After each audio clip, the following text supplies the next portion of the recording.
Hello, how's it going? Today we're going to be looking at Leslie speakers. You may remember a few months back we looked at the Stockdale collection of Leslie speakers. He had quite an addiction to getting hold of these Leslie speakers and painting them blue. We set up 4 in a quadraphonic setup. That back room, which has the Stockdale setup in it, needs a bit of work at the minute. It's been a bit out of commission for the last couple of months. Going to be getting back on it now. But in the meantime, I figured I should make a Leslie speaker that I've been speaking about making for quite a while now. Whilst I have made variable speed control Leslie speakers in the Game Boy Mega Machine, they were using the old motors because they weren't broken. There's no point fixing them. However, we're going to be using a rotten Leslie speaker today, so we can modify it as much as we like. What we're going to be doing is using a stepper motor to be able to control the Leslie speaker to make it more instantaneous. The reason I'm using a stepper motor is because a stepper motor, you send pulses into it and it keeps on spinning around, which makes it very jagged in its motions, which I think will suit its application nicely. Making it controlled by the stepper motor means if you wanted to, you could have more control over the actual rotation of the Leslie speaker and where it is. For instance, if you had psychopathic tendencies and you wanted to have full control over the Leslie speaker and sync it up to the beats per minute of the music, completely losing the soul and the intention of the Leslie speaker, well, you can do. But this is the first video of a 2-part project. The first thing we're going to do is have a look at the outdoor rotten Leslie speaker from the Stockdale collection. Hello, today we're going to be looking at Leslie speakers again. This is another one, however, this one's in a little bit worse condition because at some point it's been left out in the rain, but this one actually has the rotating horns as well as the rotating baffles. Ooh. The case is not in the best of conditions, so I don't feel too bad about modifying this. We're going to take all the gubbins out of it and actually use it in a different way to what it was originally intended. The ones in better condition are being preserved. This one is going to be a bit of an experiment. So let's start. Jesus. Wait, the top's coming off. That was easy. Oh yes. There we go. So this is the tweeter. It's got its own speaker and then it rotates around and it's being rotated by this motor right here. The first thing we're going to do is have a look. Oh crap. Oh wow, it just falls off. There we go. So it's being rotated by this band. It's as easy as that. In fact, that band's still pretty good. So yeah, it's on bearings. It's on just a bearing. Oh, that's smooth. So you've got to oil it. Okay. And it's got a tensioner right here. I think we can get away with actually using all of this stuff still. All right, let's try and take this pulley off. Oh gosh. Oh man. How's that coming off? Oh, I'm gonna need to take this all to pieces. All right, let's get this motor out. We're not actually using the motor, as you know. So try and lift it off. We'll keep the tensioner though. Oh God. Wait. Leslie speakers, as you know, are dual speed. They've got these sets of coils underneath here that let it flip between slow and fast very quickly. The effect is really nice. As you know, this is all surplus to requirements for us now because we're going to be using a stepper motor for this specific one. It doesn't actually need to move that much mass, which is kind of cool. So we've got a stepper motor here. And what we need to do is try and get the pulley off this shaft and get it onto this stepper motor somehow. So let's try and do that. The issue we have is we can't actually get the screw off the end of the pulley. So we've got to try and figure out a way of clamping it down slightly and then getting a good old screwdriver and just having a go, trying to get it off. Oh, that's easier. Here we go. Finally, we got it off. Oh no. Right, so now we've got the screw out, we've got the pulley. This is the pulley that we need to use. It's going to be a bit awkward because this is a push down sort of setup. The size of this hole needs to be slightly increased in size and then we need to drill a hole into it and put a grub screw in from the side. That's going to mean that we can, yes. The circumference of this shaft, I could just look at the purchase listing, but okay, so it's 8mm. I need to get an 8mm drill bit. Sam, there's a pillar drill right next to you. Why don't you use that? Yeah, I would, but it's not plugged in. I want to do it now, so.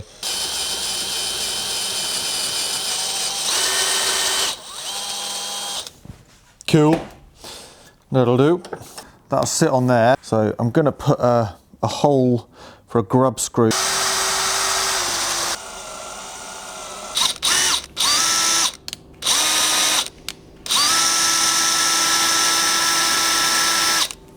Right, so we've got a thread, but we're going to have to use an Allen key bolt, but we'll worry about that later on. All right, so just need an Allen bolt, but that is the pulley now on a stepper motor. Originally, I was going to go down the splined belt route, but because this is so much lighter than I thought, I didn't realise it was so light. I think we're going to get away with using this old gangly one and just experimenting. This is going to be cool. There we go.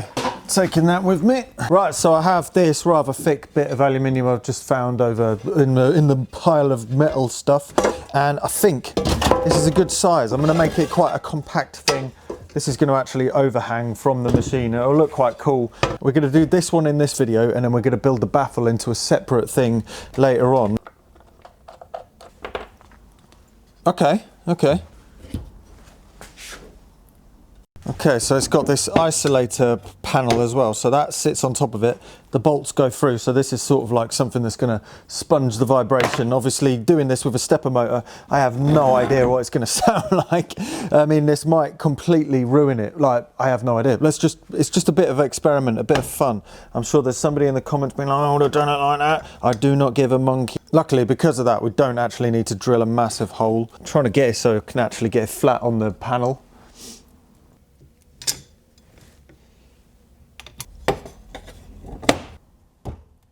We're going to start drilling some holes so we can mate it all up to this 4mm thick piece of aluminium. I can't remember what I ordered this specific piece for, but it is perfect for this application. So we're going to use these long M6 bolts and just plonk it in, looking lovely. And then we cut a few holes and pop the stepper motor into this side, and then put the pulley on top. But you'll notice there is a bit of a height problem here because, there was a thicker piece of wood. So we're going to measure how much the difference is, and then measure the spacer, and then design a quick one on Onshape, which is the online CAD program, and 3D print that, which is just basically it's a thicker spacer than the other one. In the meantime, we're going to put a stepper motor controller in there. This was one in the bits box. It was from the GemFinder supercomputer, so we're going to try this one first, and then as that was done, this is now finished printing, so we're going to put that in and bolt it together. However, this meant a problem. You can hear it's grinding, so I had to print a slightly thinner one because I got the measurements wrong. But in the meantime, let's get the donkey saw out. Yes, there are many simpler ways of cutting this kind of bar. This is actually offcuts again from GemFinder's supercomputer. And I figured it's fun to use this donkey saw because, yes, whilst there are simpler things, I like to do things the most jiggliest. And donkey saw is certainly jiggly. It's a bit of fun, you know. I need to put some thicker oil into the dash pot so it doesn't fall as quickly, but I've got to actually remember.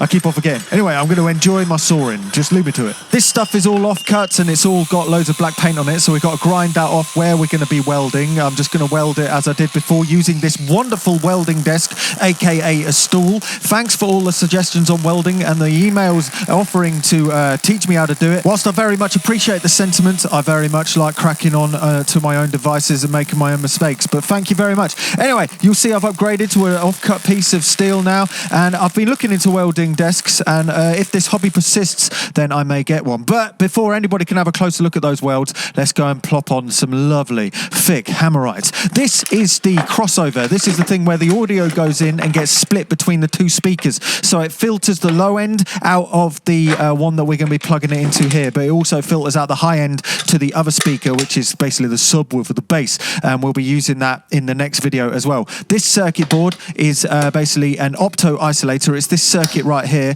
You've got an opto isolator receiving the Midi signal that then talks to the Arduino, and the Arduino is going to translate the Midi signal into pulses, which are then going to pulse over to the stepper motor driver to pulse the stepper motor. Forwards and backwards. Listen here. I don't know what I was thinking. For some reason I thought the bigger stepper motors, they're a little bit slower. The stepper motor drivers aren't very good. I could jump over to the other ones because I was thinking because the vibraphone's so quiet. That motor speed controller was actually from GemFinder's supercomputer. It was a little bit on the noisy side, so we're going to be putting another one in. But in the meantime, let's have a look at other things we've got in the random motors box. We've got this RC brushless one. Let's plug that in and see if we could get it going audio rate or something like that. I'm just going to use that for a different project, and we're going to shove in a brushless motor. We're going to put a pulley on. I might try and find a smaller one because I have a feeling this is going to send it to crazy speeds, but maybe that's a good thing. We had to do some modifications to the circuit board to be able to wire in this motor speed controller for the brushless motor. This is controlled slightly differently than the stepper motor because it requires pulse width modulation control, much like a servo, as opposed to the pulses for the stepper motor. This is going to be stupid. Right, I'm going to put some oil in it. And we're going to put a belt on it. Right, this video the function of this video has completely changed. It is less the stepper Leslie. It is now the audio rate Leslie, it would seem. Let's make a belt for it and just see what it does. Oh my god. So we're going to get the belt and we're going to make it a little bit tighter.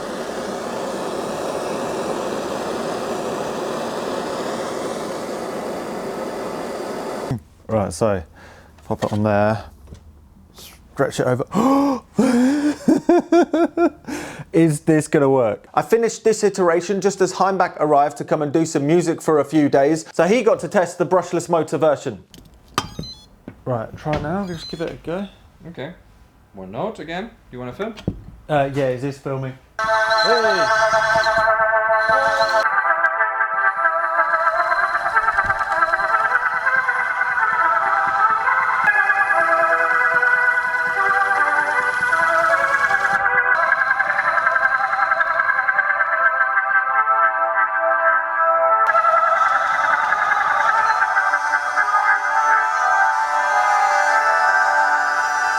Belt fell off, but okay.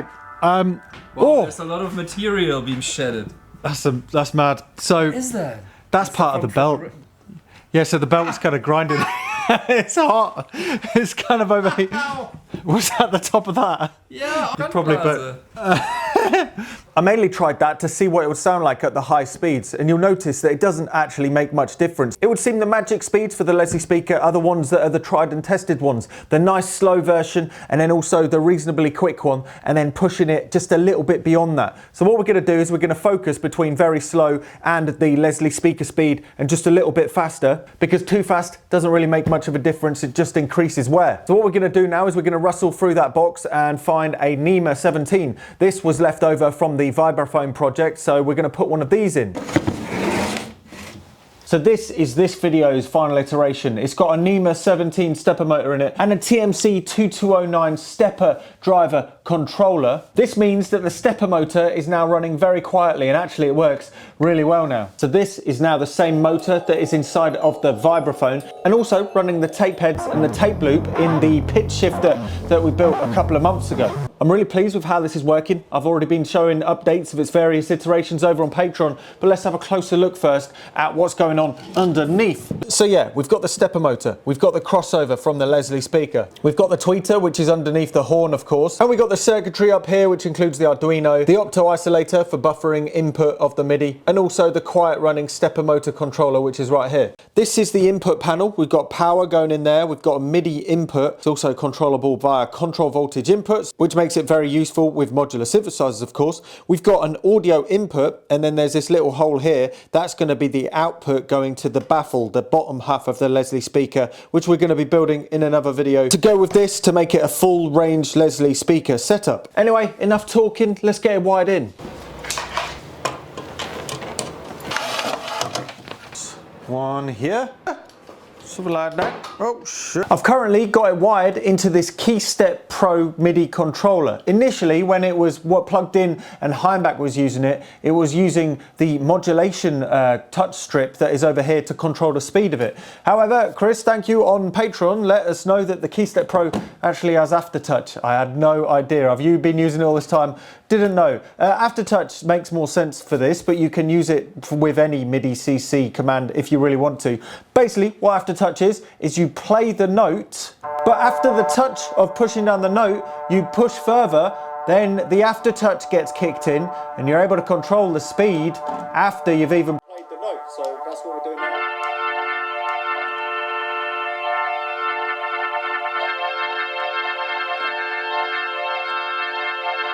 All the way from 0 to its top speed.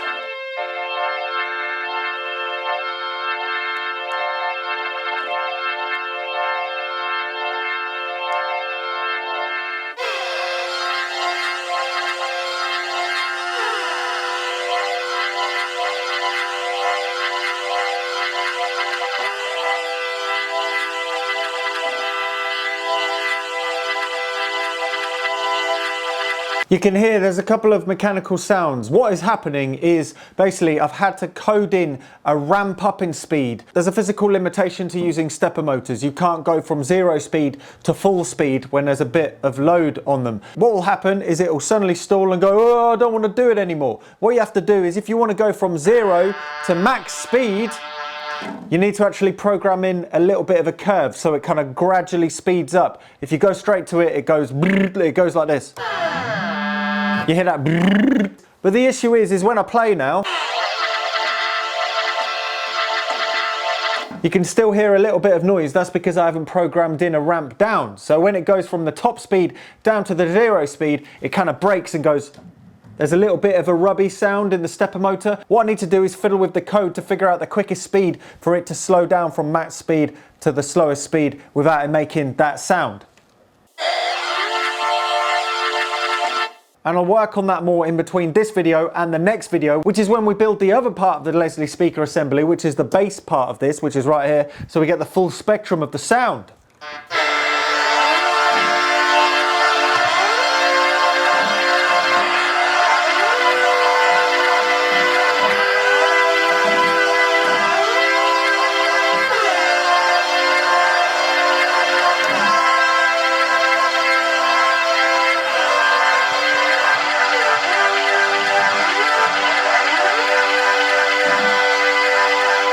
The downside to having it connected to the aftertouch in this instance is we can't just play it and expect it to keep on going because it doesn't work like that.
It's a Sunday morning and I'm currently in the back room of This Museum Is Not Obsolete. That thing is going blooming crazy. Let's just turn that off quick. Yeah, so this is where Joan's organ is, of course. And I've quickly bunged it over here. It's not a permanent solution, it's just because I wanted people to try it today. Hopefully this time next week there'll be a permanent fixture of it and also the other part of it, the lower end part of it. But if you look over there, you'll see it's over there. This is the back room. It's a big work in progress. It's blocked off at the minute by a bunch of things, but I've just shoved it there. I've shoved it there so people can plug it. So this Polybrute, I know it's not really museum kind of stuff, but this has got aftertouch, unlike the rest of the synths. So, and it's out of reach, which is good because you don't want people playing with it. But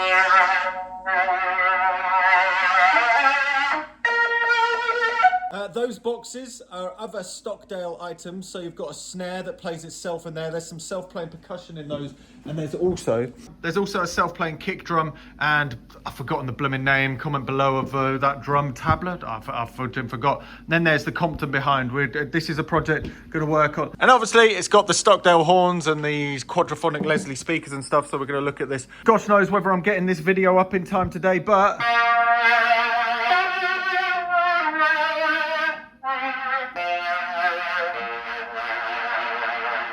Yeah, not the best description in the world, but it'll do.